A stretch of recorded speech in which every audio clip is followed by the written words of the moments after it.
I think everyone knows what a huge fan of Messi I am. I always have been. I think he's the best player that's ever donned a pair of football boots.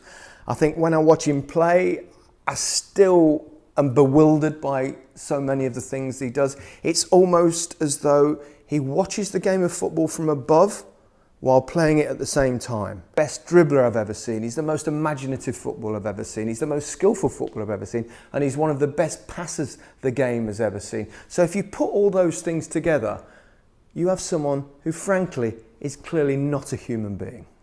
He doesn't play act. He doesn't dive. He doesn't retaliate.